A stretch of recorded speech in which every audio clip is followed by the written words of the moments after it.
The papyrus, put it on my table every month. I don't wanna be sad. Don't even try to hide it. No, I don't wanna lose it. And you say how it is, it's so inviting.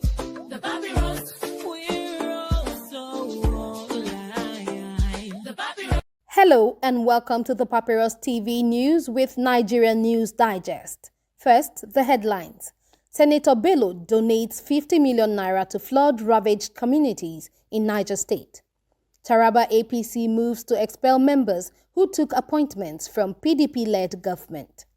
FCT APC Unity Committee praises President Tinubu, Minister Wike for infrastructural gains. Strike by judiciary staff delays court case against Senator Akpoti Uduaghan. Green Sahara Farms lauds Plateau State for inaugurating Africa's first climate assembly.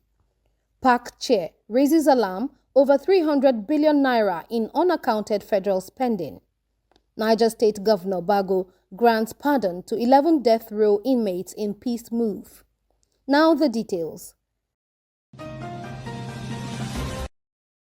Senator Abubakar Sani Bello of Niger North has offered a lifeline to flood victims in Mokwa, Niger State, with a personal donation of 50 million naira. The gesture, announced through a high-powered delegation while the senator is on a pilgrimage in Saudi Arabia, underscores his commitment to humanitarian relief and solidarity during natural disasters. The catastrophic flooding, which recently swept through Mokwa, left behind widespread destruction, claimed lives, displacing hundreds and damaging property.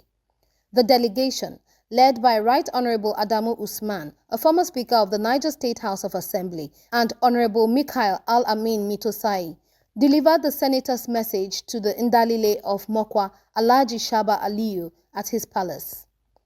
Though physically distant, Senator Bello feels the pain of every victim. He has directed a 50 million naira donation to help survivors. Rebuild their lives, Usman stated. The traditional ruler and vice chairman of Mokwa local government area expressed deep appreciation, noting the town had no historical record of such disastrous flooding. This has shaken our people, but Senator Bello's support strengthens our faith and resilience, said the royal father.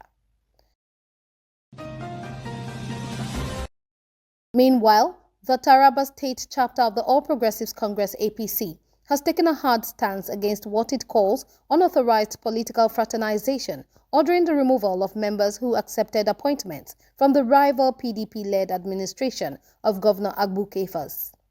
In a strongly worded statement, APC State Chairman Barrister Ibrahim El Sudi cited Article 9.5 of the APC Constitution as amended in 2022, warning that any member accepting political appointments without the blessings of the party's National Working Committee automatically forfeits party membership.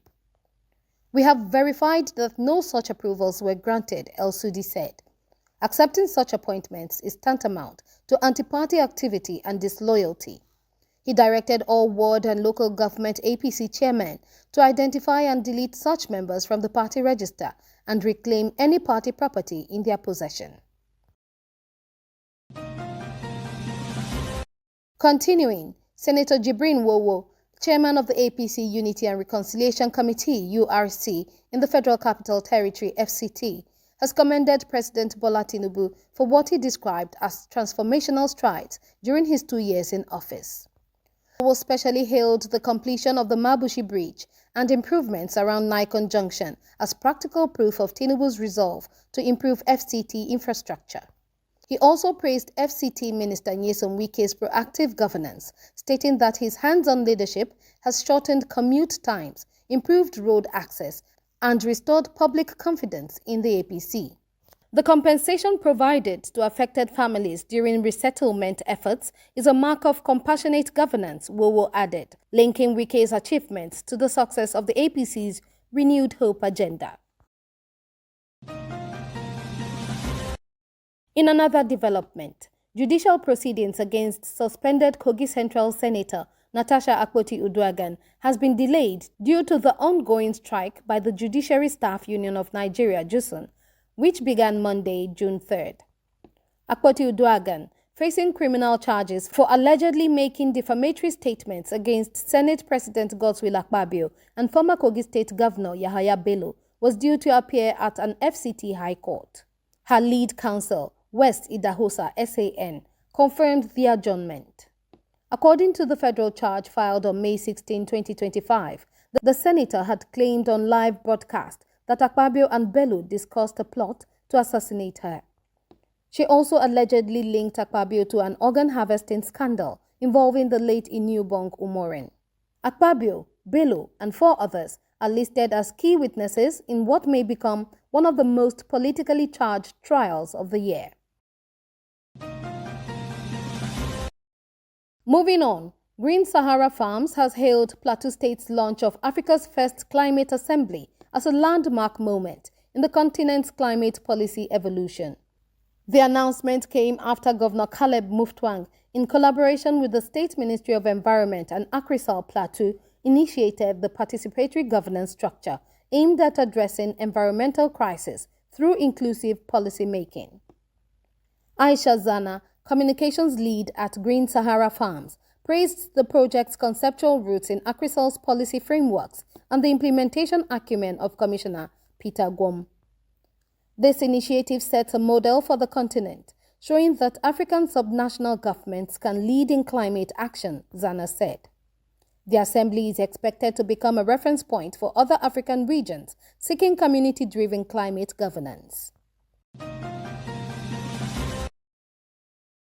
Furthermore, Chairman of the House of Representatives, Public Accounts Committee, PAC, Honorable Bamidele Salam, has raised concerns over alarming audit findings that reveal over 300 billion naira in unaccounted expenditures from the 2020-2021 Auditor General's reports.